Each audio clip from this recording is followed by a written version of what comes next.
मित्र परिसरात जमलेल्या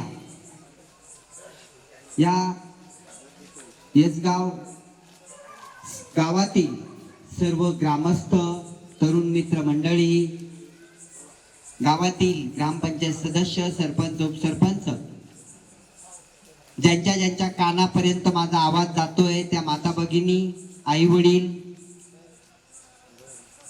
आज आपण विधानसभेच्या निमित्ताने इथे भेटतोय. मनामध्ये असंख्य प्रश्न असतील, त्या प्रश्नावरती आपल्याला त्या ठिकाणी तुमच्यासोबत चर्चा करता येईलच. त्यावरती मला तुमच्यासोबत चर्चा करायची आहे. इथे आई वडिलांच्या वयाचे माझ्या भरपूर आजोबाई आहेत, तरुण मित्र आहेत. हजारो निवडणुका त्या ठिकाणी वेगवेगळ्या पद्धतीने आपण बघत असतो. त्यातली एक वेगळ्या पद्धतीची निवडणूक विधानसभा असते. नेहमीच तरुण वर्ग असेल, सर्वच म्हणतात आम्हाला काय घेणं आहे, कोण आमदार बनला आणि कोण काय झालं. ही उदासीनता डोळ्यासमोर आहेच. मी लहान होतो तेव्हापासून निवडणुका बघत आलोय, तुम्ही बघितल्या असतील. या निवडणुका 3 मुद्द्यावरती त्या ठिकाणी आतापर्यंत लढत गेल्या. आपल्याला लाईट पाहिजे, आपल्याला रस्ते पाहिजे, आपल्याला पाणी पाहिजे. याच्या पलीकडच्या निवडणुकीचे मुद्दे आतापर्यंत आलेच नाही. कोणालाही तुम्ही प्रश्न विचारला, आतापर्यंत तुम्ही मतदान कशावरती केलं, तर येणारा उमेदवार 3 गोष्टी सांगायचा: लाईट, पाणी, वीज, बस, संपलं. याच्या पलीकडे जात नाही. याच्या पलीकडे निवडणुका गेल्या नाही.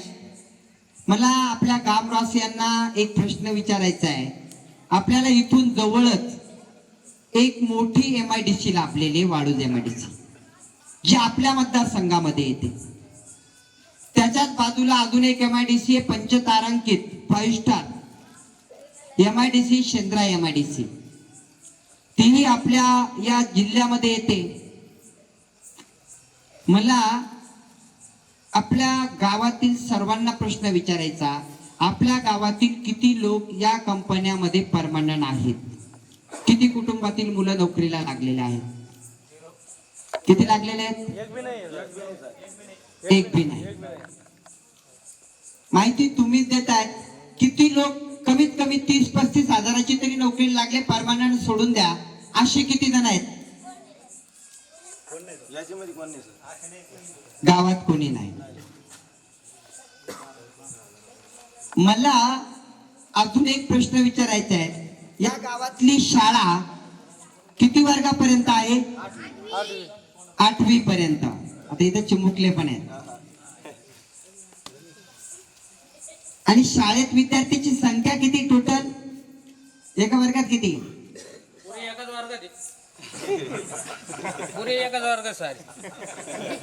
आता उत्तर मिळालं, पूर्ण एकाच वर्गात. मी प्रश्न, आपण चर्चा करतोय बघा. मला भाषण देण्यात आवड नाहीये. सत्यता काय असते ते एकदा समजणं गरजेचं आहे, त्यावरती चर्चा होणं गरजेचं आहे. त्यानंतर इथं प्रत्येकाला शेती आहेत, शेतकरी वर्ग आहेत. मीही शेतकऱ्याचा मुलगा आहे. आपल्या गावातल्या शेतीमध्ये पावसाळ्यात कोणत्या कोणत्या गाड्या जातात? फक्त बैलगाडी जाते. तुम्ही उत्तर देताय, मी त्यावरती बोलेलच. बैलगाडी जाती, गुडघे इतकी जाते. मी आता जास्तीचे प्रश्न घेणार नाही, 2-3 वरती बोलतो. बघा, माझी या गोष्टी आपण थोड्याशा आता समजून घेणं गरजेचं आहे. मी हे म्हणायला आलो नाही, मी तुम्हाला वाटत असेल मतदान मागायला आलोय, मला मतदान करा हे म्हणायला आलोय, मी हे म्हणणारच नाही. मी तुम्हाला काही गोष्टी सांगणार आहे, त्यानंतर निर्णय तुमचा आहे. कारण तुमचं बोट धरून तर आम्ही बटन दाबू शकत नाही, कोणाचंच दाबू शकत नाही. हा प्रत्येकाचा अधिकार आहे, पण तो वापरायचा कसा यावरती मी थोडस बोलेन. आपल्या समोर आता 3 त्या ठिकाणी उमेदवार येत आहेत. एक मागचे 15 वर्ष राहिलेले उमेदवार, 15 वर्ष आमदारकी निभावलेले उमेदवार, ज्यांनी 15 वर्ष आपले काढले. पहिल्या वेळेस आलेत, तुम्ही त्यांच्यावरती विश्वास ठेवला, त्यांनी काहीतरी शब्द दिले असतील, आश्वासनं दिले असतील. नाव कोणाचं घेत नाही, मला कोणाच्या विरोधात जायचं नाही, पण स्पष्टता सांगणं गरजेचं आहे. पहिल्या वर्षी तुम्ही निवडून दिलं, दुसऱ्या वर्षी त्यातलं किती कामं झाले किती आपल्याला माहिती होतं, तरी आपण विश्वास टाकला आणि दुसऱ्या वेळेस सुद्धा मतदान केलं. गावातला एक तरुण नोकरीला लागला नाही, गावातला एका व्यक्तीचं त्या ठिकाणी शाळेकडे दुर्लक्ष आहे, फक्त शिक्षकावरती त्या ठिकाणी भडीमार केला म्हणून शाळा सुधारतील का? मुळात नाही.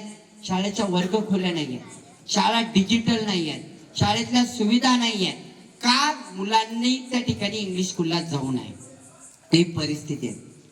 इव्हन अशा पद्धतीची परिस्थिती झाली की 5-5, 7-7 वर्ग एका वर्गात भरवले जातात आणि त्या ठिकाणी फक्त आणि फक्त त्या शिक्षकांना टॉर्चर करणं याने शाळा सुधारणार नाही. दुसरं, तिसऱ्या वेळेसही आपण मतदान केलं आणि प्रश्न तोच राहिला की येऊन जाऊन फक्त रस्ते बनवले आणि तेही अपूर्ण. फक्त जायचे यायचे रस्ते बनल्याने होणार आहेत का? शेतकऱ्यांच्या त्या ठिकाणी कितीतरी उद्घाटन केले असतील, कितीतरी नारळ फोडले असतील. हा पानन रस्ता होतोय, तो पानन रस्ता होतोय, ते होतोय. नारळ आणणारे आपणच होतो, शाल टाकणारे आपणच होतो, मतदान करणारे आपणच होतो, तरी आपण जागृत होत नाही. ही खेदाची गोष्ट आहे. आज परत तुमच्याकडे त्या ठिकाणी मला अजून एक प्रश्न तुम्हाला विचारायचा आहे. एका पार्टीवरती बोलतोय, नंतर दुसरीकडे जाईल, नंतर माझ्यावरती बोलेल. आपल्या या पंचकृषीमध्ये, बरं तुमच्याच गावामध्ये आमदार महोदयांनी, मी महोदय म्हणतो, तुमचे फोन किती वेळेस उचलले तुमच्या प्रॉब्लेम मध्ये?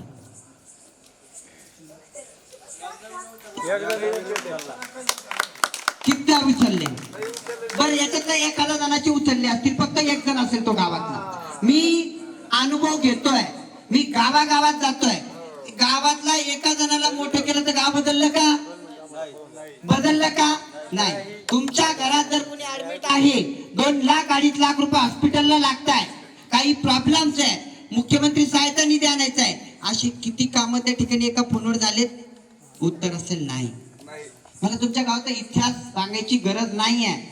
मी अभ्यास पूर्ण भारतीय गावात जातोय. एक जण, बरं तुमच्या गावाचा एक जण सोडून द्या, मला व्यक्तीला पण दोष द्यायचा नाही, त्या व्यक्तीचा दोष नसतो, ही व्यवस्था तशी करून ठेवली. तालुक्यातून किती जण मोठे केलेत? 4 ते 5. किती? 4 ते 5. मग मतदार देणारे 4 ते 5 आहेत का? हा विचार एकदा आपल्या तरुण मित्रांनी तर करायलाच पाहिजे.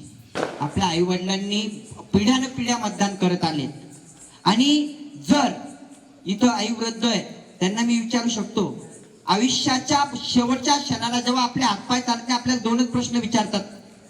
कोणी पण भेटायला आलेलं, एक, तुझी तब्येत कशी आहे, पहिला प्रश्न असतो, आणि दुसरा प्रश्न असतो की तुझे मुलं काय करतात.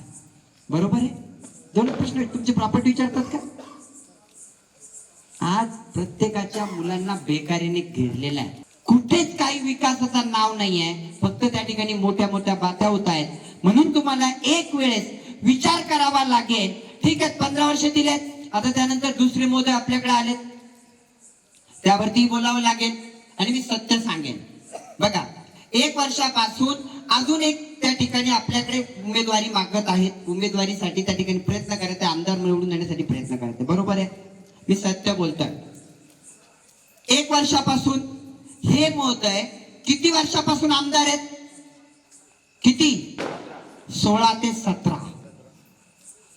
16 ते 17. 17 वर्षात तुमच्या गावात किती वेळेस आले? आता आता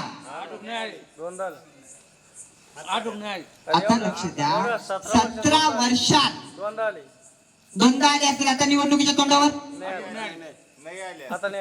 आता नाही आले. बघा बरं, दुसरे महोदय किती जिल्ह्याचे आमदार आहेत? पदवीधर. आता आपण पहिल्या आमदाराबद्दल बोललो, दुसऱ्याबद्दल माझ्याबद्दल बी बोलावं लागेल ना मला. आपण तुलना करतोय. दुसरे आमदार पदवीधरचे आमदार आहेत, कमीत कमी 7 ते 8 जिल्ह्याचे. आता या आमदारांनी मागच्या 15 वर्षात, 1 वर्ष सोडून द्या तुम्ही, निवडणुकीचं वर्ष, 15 वर्षात तुमच्या गावात किती कामं दिली? 1 रुपयाचं दिलं नाही. पण येत्या 3 महिन्यात तुमच्या गावात नक्की कामं दिली असतील 5 लाख, 10 लाख, 15 लाखाची, गॅरंटीने सांगतो. दिले ना? 20 लाखाचे दिले असतील, 25 लाखाचे दिले असतील. 15 वर्ष नव्हते, 1 वर्षात असं काय घडलं, जादू घडली की काम द्यावं वाटलं? बरोबर. आता लक्षात घ्या, आपल्या तरुण मित्रांना सगळं कळतं. मी वस्तुस्थिती सांगतोय. 1 वर्षात कामं द्यायचे तुम्हाला, त्या ठिकाणी घुमायचं, मतदान घ्यायचं आणि परत 5 वर्ष तुमच्याकडे त्या ठिकाणी कानाडोळा करायचा. हा डाव टाकलेला आहे. परत कामं कशी दिले मी सांगतोय. बघा तुमच्यासोबत धोका कसा होऊ शकतो. कामं आहेत तिकडच्या परभणी जिल्ह्याची, त्यांची थाळी उचलली, आपल्या गावात आणली, त्यांना धोका दिलाय आणि ते काम आपल्या गावात करून दाखवलं, कारण इकडे निवडणूक लढवायची होती. जालन्याचं काम गंगापूरमध्ये, परभणीचं काम गंगापूरमध्ये, बाकी जिल्ह्याचं काम गंगापूरमध्ये, इथलं काम खुलताबाद मध्ये. मला एक सांगा, मी जर असं केलं, तुमच्या बाजूचं तुर्काबाद खर्डीचं काम एखादं या गावात टाकलं तर तुर्काबादवर अन्याय झाला का? आणि त्या जिल्ह्यावरती जर ते अन्याय करत असतील तर तुम्हाला सोडायला किती मिनिटं लागतील निवडणूक झाल्यावर? तुम्ही विचार करा. मी म्हणत नाही मतदान करा, विचार एकदा करा. हे लोक तुम्हाला त्या ठिकाणी फक्त आणि फक्त फसवतायत. विश्वास कोणावरती टाकावा हे तुम्ही ठरवा. एकाने 17 वर्ष, एकाने 15 वर्ष. परत एकदा सांगून देतो. दुसरी गोष्ट, मला काही लोकांकडून आता माहित पडलं, आता तिसरा त्याच्यामध्ये मी आलेलो आहे. मी आल्याने तुमचा काय फायदा झाला तुम्ही जाता जाता सांगेल वेगळ्या पद्धतीने. मला काही जणांकडून कळालं की हे बाहेर सांगतायत, मी हे गाव त्या ठिकाणी बुक करून ठेवलेलं आहे, ते गाव बुक करून ठेवलेलं आहे.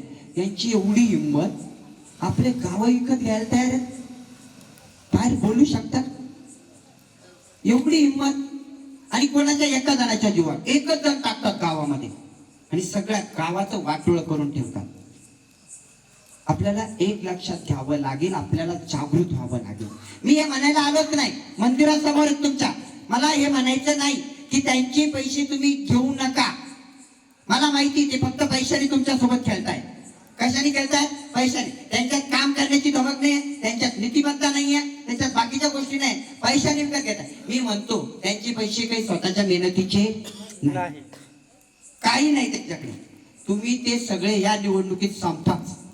ते म्हणतात ना 2000 रुपयाने मी विकत घेतो, आता ते 4 बी देतील, कारण सुरेश सोनवणे आले नाही.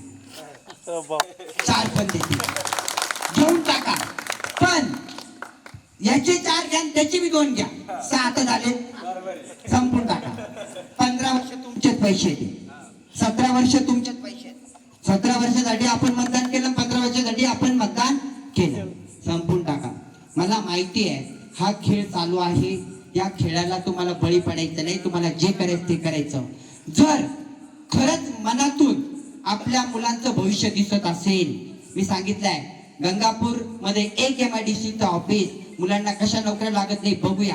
काय होतं खुलताबाद मध्ये एक ऑफिस, का मुलांना तिथे नोकऱ्या लागू शकत नाही आपल्याच MIDC मध्ये? कारण आहे, मी तुम्हाला सांगतो, कंपनी मालकांकडून त्या ठिकाणी मोठ्या प्रमाणात त्या ठिकाणी देवाणघेवाण होते. कंपनीवाल्यांना हे बोलू शकत नाही या उमेदवाराला, म्हणजे या गावातल्या मुलांना काम दे, म्हणून कंपनीमध्ये आपले मुलं नाही आहेत, चांगल्या चांगल्या पोस्ट वरती नाही आहेत. आणि हे मी तुम्हाला डोळ्यांनी बघतोय. मी पण काही दिवस तिथं होतो, माझा इतिहास जर तुम्हाला माहित असेल तर काढून घ्या.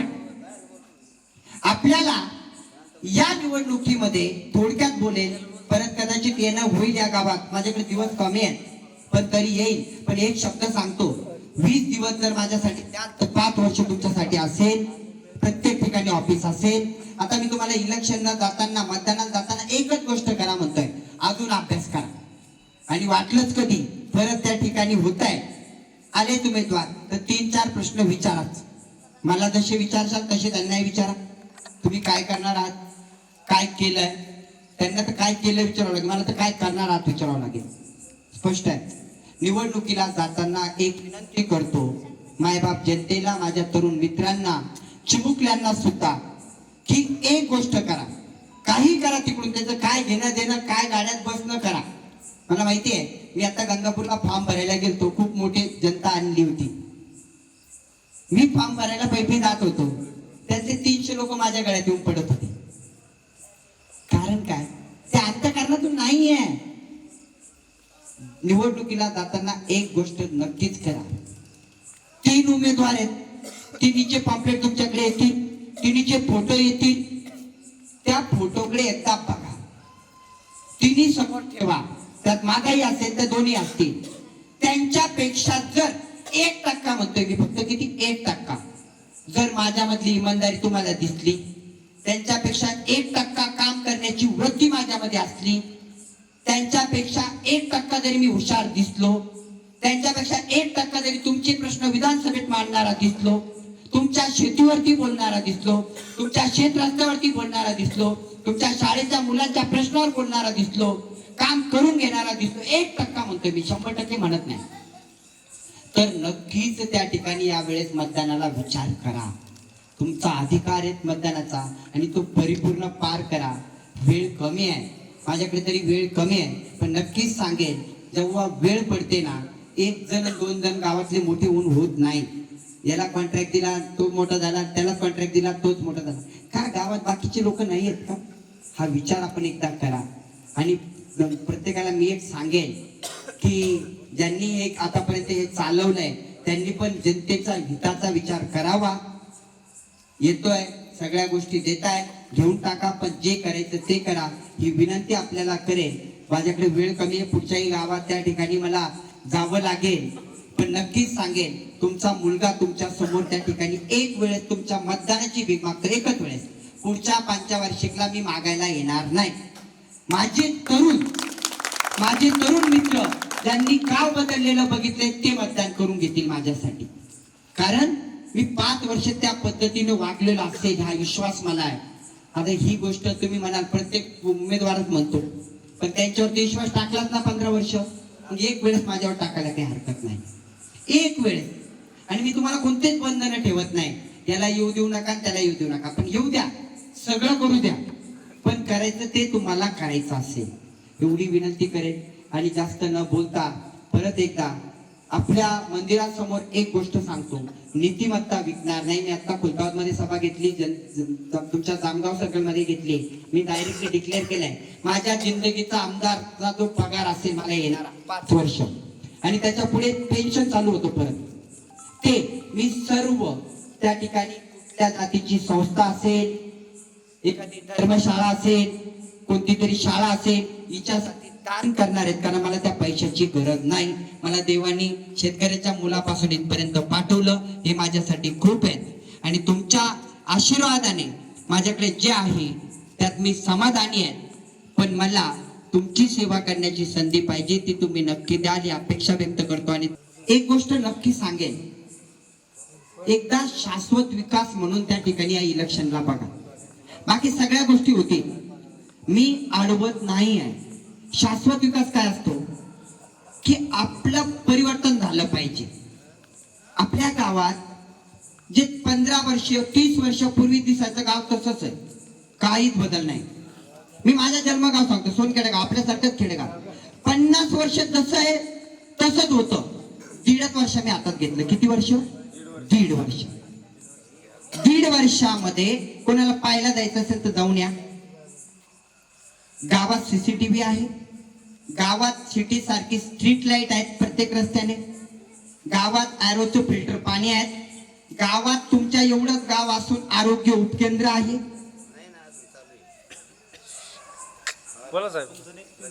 आरोग्य उपकेंद्र आहे. गावामध्ये प्रत्येक स्मारक आहेत, ते पण सुसज्ज आहेत. छत्रपती शिवाजी महाराज असेल, डॉक्टर बाबासाहेब आंबेडकर असतील. गावामध्ये प्रत्येक गल्लीमध्ये माझ्या मोटरसायकल जात नव्हती तिथं आता कमीत कमी एक 4 व्हीलर गाडी जाते प्रत्येक धान्य घेऊन गल्लोगल्लीने. अतिक्रमण मुक्त गाव आहे. हे का घडलं माहिती का? एक सोच असते, नीतिमत्ता लागते आणि या नीतिमत्ता भिकून होत नाही. मला अपेक्षा आहे की तुम्ही नक्कीच यावेळेस या निवडणुकीला वेगळ्या पद्धतीने बघाल. कदाचित हे तुमच्याकडे येतील, मोठे मोठे प्रलोभन देतील, 2 दिवसात ते संपून जातात. 3 महिन्याच्या वरती कोणती वस्तू राहत नसते भेटलेली. 3 महिन्याच्या 4 महिन्यालाही झालं आणि त्या वस्तूची किंमत संपून जाते. मी असं बघितलं की महिलांच्या माता भगिनीचे कार्यक्रम घेतले पैठणी देतो म्हणून. मला एक लक्षात येत नाही, आपल्या आई आपली बहीण एका पैठणीमुळे आपल्या मुलांचं भविष्य वाया घालू शकते का? उद्याचं भविष्य तुम्ही त्या ठिकाणी कृपया या वेळेस तरी विकू नका. 15 वर्षाचा 17 वर्षाचा हिसाब घ्या. तुमच्या हातामध्ये आहेत. ही इलेक्शन तुम्ही जर हातात घेतलं तर नक्कीच परिवर्तन घडेल. आणि तुम्ही कान धरून मला आणू शकता. तुमच्या बाजूला राहिलाय राजनगावला, कधी पण काही दूर नाही आहे. 20 किलोमीटरचं अंतर आहे. हा, गरुडजीप अकॅडमी 20 किलोमीटरचं अंतर आहे. भेटणार नाही असं होणार नाही. गर्दी तिथंच आहे. मुंबईला राहत नाही किंवा कोणत्या उस्मानाबादला राहत नाही किंवा कुठं राहत नाही. तुम्हाला इथंच धरायचंय, इथंच आणायचंय. तुमचाच मुलगा आहे, पदरात घ्याल ही अपेक्षा व्यक्त करतो. लाडकी बहीण एका महिन्याने पैसे वसूल केले. हा, तेल काय भाव केलं, शेंगदाणे काय भाव केले, डाळ काय भाव केला? काका आता आपण घरात जाऊन आता इथं एवढी मोठी सभा आहे. आपल्या माझ्या बहिणी, माझी आई, माझी आजी आज घरात आहे. त्या इथं आलेल्या आहेत का सभेला? नाही. जर त्यांनी जर चुकीनं ते चुकीचं बटन दाबलं, तुम्हाला एक हिसाब सांगतो. मी गणिताचा मास्तर, मी गणिताचा मास्तर तुम्हाला सांगतो ना. तुम्हाला दिले 1,500, घेतले कसे त्याचा हिसाब देतो. घेतले कसे वसूल सांगतो तुम्हाला. तुमच्या पेट्रोल मध्ये जर फक्त 5 पैसे वाढवले ना, 5 पैसे, तरीला तुमची लाडकी बहीण संपते. तुम्ही विचार नाही करत. तुमच्या तेल, जे खाद्य तेल असतं ते तेल 50 पैशांनी जरी वाढलं ना घरातलं, तरी महिन्यामधले तेवढे पैसे जातात. 750ला झाली. आणि एकदा विचार करा की तुमचा प्रश्न, तुमचा मुलगा ते प्रश्न तिथे मांडणारा पाहिजे. आणि माझ्या माय बहिणींना मी एक विनंती करेन, येईल ना लाडकी बहीण पण असेल. मी तर म्हणतो लाडकी बहीण चालू करायची होती तर 5 वर्ष पूर्ण चालू करायला पाहिजे होती. दुसरी गोष्ट, तुमचा कापसाला जर भाव 1,000 रुपयाने कमी झाला, 100ने जरी कमी झाला, तर वर्षामध्ये तुम्ही किती लॉस झाले. मला एक कळतं, शेतकरी जिथं आहे तिथंच आहे. फक्त यायचं, 1 महिना मतदान मागायचं. आणि आपण मतदान कोणाच्या जीवावर देतो? तो उमेदवार बी येत नाही, मागणारा दुसराच असतो. आणि तो काय म्हणतोय की काहीतरी पाकिट आहे, पोचलाय. पाकिट म्हणत नाही मी, त्यांना द्यायची सवय आहे. आपल्याला पण घ्यायची सवय लावून घ्या. जेही प्रॉब्लेम असतील त्याच्यासाठी सर्वतोपरी प्रयत्न 5ही वर्ष माझ्याकडून असतील. नाही आलो, 5 वर्षात नाही घडलं काहीच, तर पुढच्या 5 वर्षामध्ये माझ्या नावाच्या समोर एक बी बटन नाही दाबाचा, हा शब्द तुम्हाला देऊन जातो. एवढी दमक त्यांच्यामध्ये असती तर त्या ठिकाणी ते घडलं नसतं. परत एकदा त्या ठिकाणी विनंती करेन, माझ्या तोंडून जर कदाचित एखादा चुकीचा शब्द निघला असेल, तो कोणाचं मन दुखवलं असेल, ते माझा वाणीचा दोष आहे. पण जे चांगलं निघलंय, दिलेल्या भगवंताचे, परमेश्वराचे त्या ठिकाणी माझ्यावर काही संस्कार असतील आई वडिलाचे, त्या माध्यमातून मी बोलतोय. एवढंच बोलतो आणि थांबतो. जय हिंद, जय महाराष्ट्र.